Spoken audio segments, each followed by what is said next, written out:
చూస్ country delight, live better. ఇప్పుడే country delight app ని download చేసుకోండి.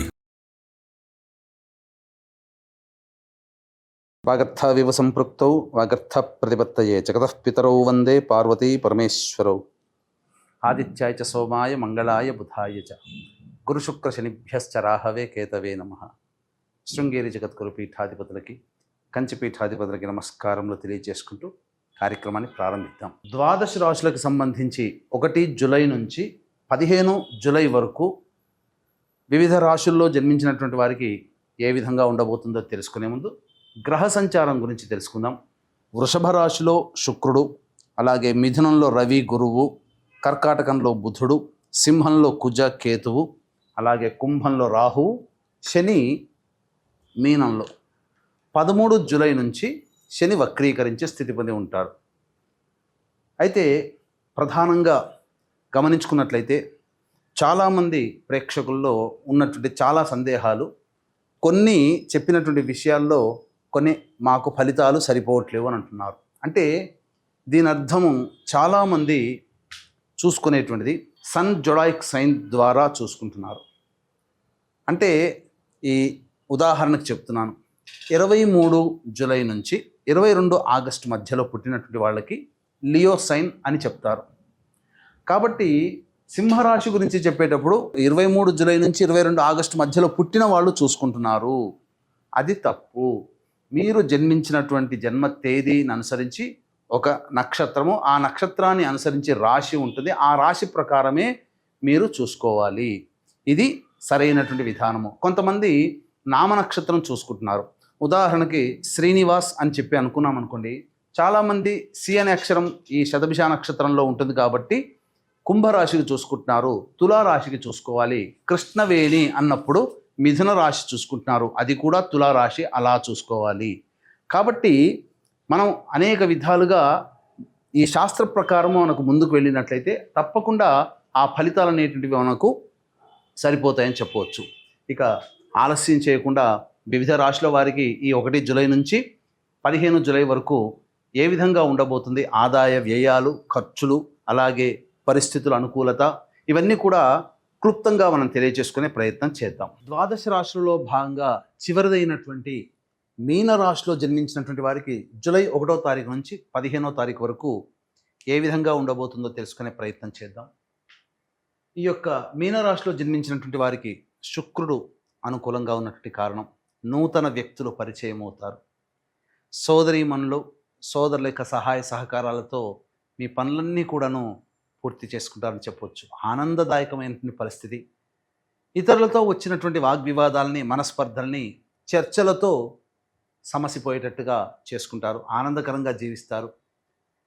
అన్ని విధాలుగా అనుకూలంగా ఉండేటువంటి అవకాశం ఉంటుంది. ముఖ్యంగా ఇతరుల వల్ల కానీ, స్నేహితుల వల్ల కానీ, సోదరీమణుల వల్ల కానీ మీరు బహుమతులు పొందే అవకాశము గోచరమవుతుంది.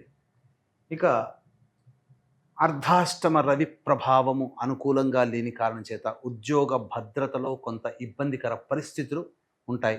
చేస్తున్నటువంటి వృత్తి వ్యాపారాల్లో జాగ్రత్తతో వ్యవహరించాలి, లేకపోతే ధన నష్టము, వస్తు నష్టము జరిగే అవకాశము గోచరమవుతుంది.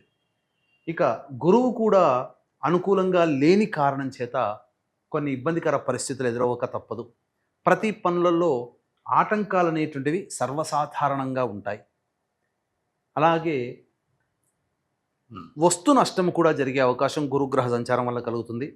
పెద్దల యొక్క ఆగ్రహానికి గురవుతారు, లేదా ఉద్యోగస్తులైతే అధికారుల ఆగ్రహం, స్టూడెంట్స్ అయితే టీచర్ల యొక్క ఆగ్రహానికి గురవుతారు. పనిష్మెంట్ అనేటువంటిది మీరు పొందుతారని చెప్పవచ్చు.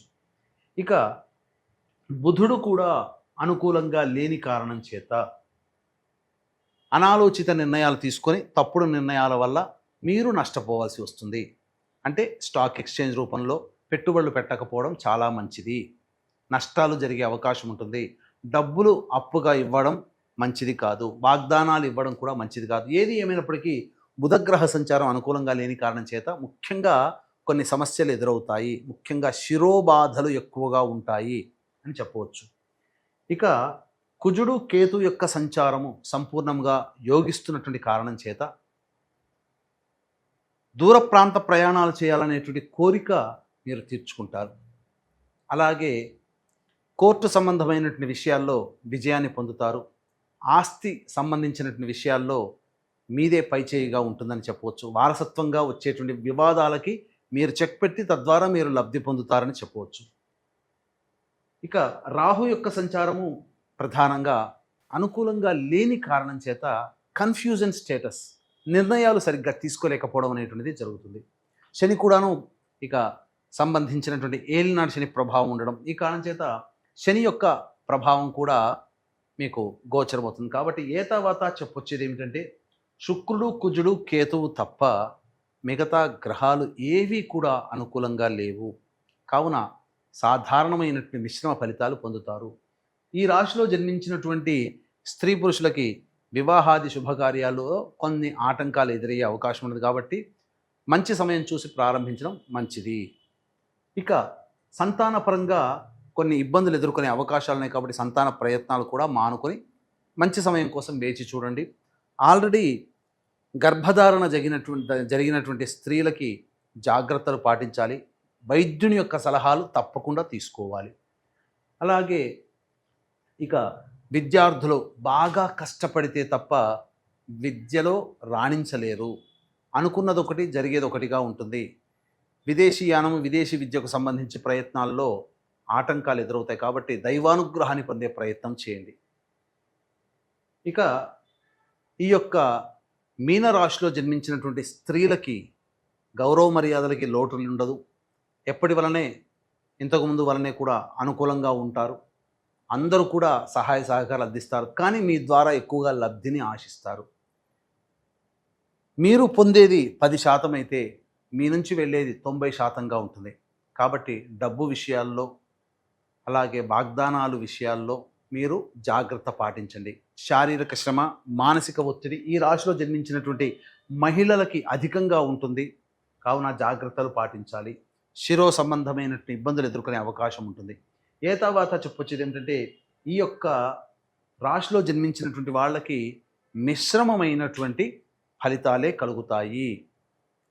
అయితే ప్రధానంగా దైవానుగ్రహం తప్పనిసరి. కాబట్టి ఇట్టి దైవానుగ్రహం మీనరాశితో పాటు జన్మించిన అన్ని రాశుల్లో జన్మించినటువంటి వారికి అందించాలనేటువంటి ఒక సదుద్దేశంతో వారాహి నవరాత్రుల సందర్భంగా మీ జాతకరీత్యా కలుగు విద్య, వివాహ, ఉద్యోగ, దాంపత్య, అనారోగ్య సమస్యలు, శత్రు సమస్యలు, కోర్టు సమస్యలు, ధనపరమైనటువంటి సమస్యలు, అలాగే గృహపరమైనటువంటి సమస్యల నివారణకి 9 రకాల వారాహి దేవతల హోమాలతో పాటుగా మేష, మిథున, కర్కాటక, సింహ, కన్య, వృశ్చిక, ధనస్సు, కుంభ, మీన రాశుల్లో జన్మించినటువంటి వారికి శనిదోష పరిహారార్థమై శనిదోష నివారణ పూజలు, హోమాలన్నిటివి జూలై 5 దశమి స్వాతి నక్షత్రం కలిసినటువంటి అద్భుతమైనటువంటి రోజున సాయంత్రం 7 గంటలకి కార్యక్రమం ప్రారంభమవుతుంది. జూలై 5 సాయంత్రం 5 గంటల లోపల మీ గోత్రనామాలు నమోదు చేసుకోవచ్చు. ఈ కార్యక్రమంలో నమోదు చేసుకున్నటువంటి వారికి శక్తిపాతము చేసినటువంటి శంకరుంగలి మాలని ఇవ్వడం జరుగుతుంది. ఇక జూలై 1వ తారీఖు నుంచి 15వ తారీఖు వరకు దైనందిన కార్యక్రమాల్లో మంచి, చెడు, ఆదాయం, వ్యయం ఎలా ఉంటుందో తెలుసుకునే ప్రయత్నం చేద్దాం. 1, 2, 3 తేదీలలో సహాయ సహకారాలు అందడం ద్వారా మీ పనులన్నీ కూడా చక్కబెట్టుకుంటారు. ధనపరమైన సమస్యలు తీరుతాయి. ఖర్చుకు మించిన ఆదాయం లభించడం ద్వారా అన్ని విధాలుగా ఆనందదాయకంగా ఉంటారు. విందులు, వినోదాలు, కుటుంబ సభ్యులు, మిత్రులతో ఆనందంగా గడుపుతారని చెప్పవచ్చు. 4, 5, 6 తేదీలలో ధన నష్టం సూచిస్తుంది. తీసుకున్న నిర్ణయాలు వ్యతిరేకమవుతాయి. అలాగే ప్రధానంగా ఒక జిగ్జాగ్ లాగా ఉండడం, ఏ పని యందు కూడాను ఆసక్తి ఉండకపోవడం, అనుమానాలతో జీవితాన్ని గడపాల్సినటువంటి పరిస్థితి ఉంటుంది. కాబట్టి జాగ్రత్తలు పాటించండి. 7, 8 తేదీల్లో సంతానం మూలకంగా ఖర్చులు, సంతానపరమైనటువంటి విభేదాలు, సమస్యలు పెరుగుతాయి. కాబట్టి సంతానంతో లౌక్యంగా వ్యవహరించండి. ఖర్చులు కూడా ఎక్కువగానే ఉంటాయి. ఆస్తిపాస్తులకు సంబంధించినటువంటి పంపకాల విషయాల్లో లేదా ఆస్తులకి, వారసత్వ ఆస్తులకు సంబంధించిన విషయాల్లో కొంత గందరగోళ వాతావరణం ఉంటుందని చెప్పవచ్చు. ఇక 9, 10, 11, 12, 13 తేదీల్లో వృత్తి, ఉద్యోగ, వ్యాపారం అన్ని రంగాలలో ఉన్నటువంటి వాళ్ళకి అనుకూలత ఉంటుంది. మీ ప్రతిభకు, మీ యొక్క మాట తీరుకి మించినటువంటి ఆదాయం మీకు లభించడం, అంటే మీ ప్రతిభకు తగ్గట్టుగా మీకు ఉద్యోగంలో వనరులు ఏర్పడతాయి. అలాగే వృత్తి ఉద్యోగాల్లో మీకు మంచి అవకాశాలు లభిస్తాయని చెప్పవచ్చు. అన్ని విధాలుగా అనుకూలంగా ఉండేటువంటి సమయం. ఖర్చుకు మించిన ఆదాయం కూడా లభిస్తుంది. రాని బాకీలు కూడా వసూలు అవుతాయని చెప్పవచ్చు. ఇక 14, 15 తేదీల్లో మానసిక ప్రవర్తనతో ఆందోళనగా ఉంటారు. చికాకులు ఉంటాయి, జిగ్జాగ్ లాగా ఉంటుంది, భోజనం సరిగ్గా ఉండదు, నిద్ర పట్టకపోవడము, పీడకలలు రావడము, ఖర్చులు అధికంగా ఉండడము, ఏ పని చేయాలన్నా ఆటంకాలు అనేటువంటి ఎదురవుతుంటాయి. కాబట్టి జాగ్రత్తలు పాటించండి. ఏతావాత చెప్పొచ్చేది ఏంటంటే 14, 15, 4, 5, 6 తేదీలలో జాగ్రత్తలు పాటించండి. ఖర్చులను తగ్గించుకునే ప్రయత్నం చేయండి. ఏది ఏమైనప్పటికీ కూడాను ఈ యొక్క మీనరాశిలో జన్మించినటువంటి వారికి దైవానుగ్రహం తప్పనిసరి. కాబట్టి ఇది దైవానుగ్రహం అందరికీ ఉండాలనే సదుద్దేశంతో ఈ వచ్చేటువంటి సమస్యల పరిష్కారానికి ప్రతిరోజు కూడాను కాళీ కవచము, కాల భైరవాష్టకము రోజుకి 3 సార్లు పఠించండి. ఇప్పుడు చెప్పినటువంటి సమస్యల కంటే ఇంకా విభిన్నంగా మీరు సమస్యలు ఎదుర్కొంటున్నారు అని అంటే దగ్గరలోని మంచి ఉపాసనా పరులైనటువంటి జ్యోతిష్యులను సంప్రదించి మీ యొక్క జాతకరీత్యా ఉండేటువంటి సమస్యల పరిష్కారాన్ని పొందగలరని తెలియచేస్తూ సర్వం శ్రీ ఉమామహేశ్వర పరబ్రహ్మార్పణమస్తు.